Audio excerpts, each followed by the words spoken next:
Good morning, friends, and welcome back to Stampin' All Day with Bev.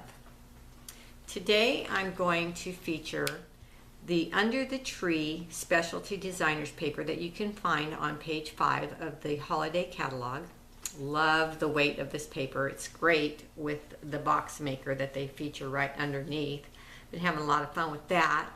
And then my favorite accessory is the other item that I'm going to share with you today, page 228, I believe. Yes, whew, I know the page. That must mean it's my favorite. Little letters.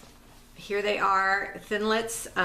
They are an accessory that I can't believe how much I've been using it. It seems that I've been needing a lot of personalized items, birthday stuff, just a hello, a hi, words for Christmas and the holidays that you want to specifically put on your creations. These letters are perfect. Somebody asked me if there was numbers, and there is. It comes with the little tabs, file folder tabs here, and there are the numbers that are like the little letters. So that's what I'm going to use today. I had some customers stop by yesterday to pick up their orders, and I was in the middle of making the cards that we're going to do at our Stampin' Stack tomorrow, and they were just thrilled with this little technique that I was doing. And so I thought, you know, my customers, after they leave Stampin' Stack, they might need a little refresher on how I did this. So I thought I would do a little video for two things: share with you all, and for my customers to be able to come back whenever they need a little refresher on what to do if they forget. Now, the Specialty Designer Series paper, I'm using the little trees on this one. I do have a card that's finished. It's a little bit different with another pattern, but it all works the same. I like to use my silicone pad because I'm going to start with my snail off the paper, and if I didn't use a silicone pad, it would stick to my grid paper, and then I would have a mess that I kept sticking to. And I'm going to use it as a line up here so I can be fairly straight. I'm going to take my snail, put it down on its nose, on its tip, and pull back, and just try to get as straight as a line as I can. When you hear the little that means that it's rolling out like it's supposed to, and you've got it there for you. Now I'm going to take my little letters, and I'm going to line them up with the bottom of the letter at the bottom of the line of snail. And those of you who have been stamping for a while might say at this point, well, I wonder why she's not using the magnetic platform. And you're right. Normally with the Thinlits, that is what we do. These are small though, and I've been having a lot of static either in my hands or in my studio or in the air. I don't know what it is, but I would get these guys lined up pretty much, and then one of them would decide to turn on me just a little bit, and they weren't standing still, and I had a whole bunch to make and not a lot of time, so I decided, what can I do? And this turned out to be an amazing little new technique for me.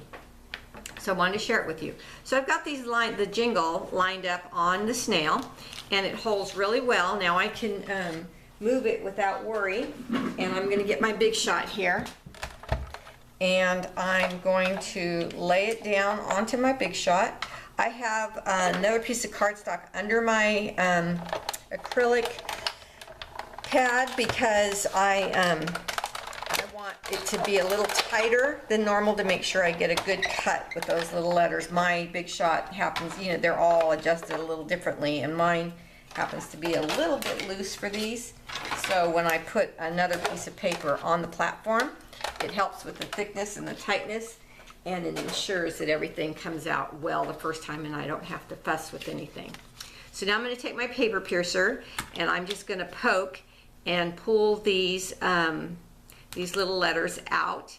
But I thought, you know, I don't want to waste the positive of these little letters, so I'm just going to save them also.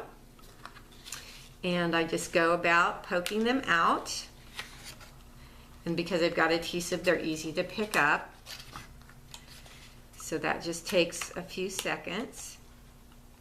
I made, like I said, quite a few of these for my class tomorrow. And the reason I did it for them, I sharing even though I do have 3 big shots, but I only have 1 set of little letters, I thought it would take too much time for them to all do this.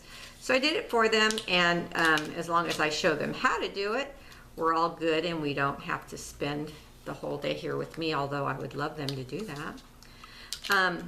So anyway, back to this. I'm just poking through the holes that's supplied in the little letters and taking the letter that pops out and flipping it onto another piece of cardstock, so I have those also for my second card. Now, I know that the smart ladies there are going, well, Bev, now there's snail across them. There sure as heck is, and Christmas. There's also snow on the ground in some of our areas. And so I thought, well, so it's not sticky, let's dip it in some dazzling diamonds and get a little shimmer there. Isn't that cute? So that just worked out perfect. Your straight line of snail attracts the glitter, makes it stay. So now you have the base for your card. So now I can just add some green, a strip of green cardstock behind here. Let's see, did I put some out here? I didn't. And then it would even highlight this card further. So let me show you the finished card. See the green cardstock there, how that just highlights the jingle? Then with another piece of designer series paper from the same pack, I punched out a Christmas tree. Actually, I punched out a green one just on regular cardstock and laid it underneath the under the tree cardstock. It popped it up without dimensionals, and I don't know, it just has a green under there. It just made it bulkier and thicker and nicer, and I loved it. Then our gold satin ribbon works perfectly with this DSP. It's so gorgeous. Layer that all on top of your regular card and you're ready to go. But what do we do with the, this is the negative here, so what do we do with the positive? Well, I laid them here and saved them as you saw, so here is my second card that my ladies will make, and that is just changing, you know, this was this cardstock punch out, so I just have them put snail on there. That's why you need your silicone mat again. Punch out another tree, same setup, it's just that one's negative and one's positive. So what do you think? I think it's adorable. I love my little letters. I have an order going in either Saturday night or Sunday. Just let me know if you want me to add little letters for you onto that order, and I would be happy to do that. Well, I've got to run. I've got a class here, my tags class in a little bit, and then a full day ahead. So thank you so much for stopping by and sharing some time with me. I really appreciate it. Have a great day. Bye-bye.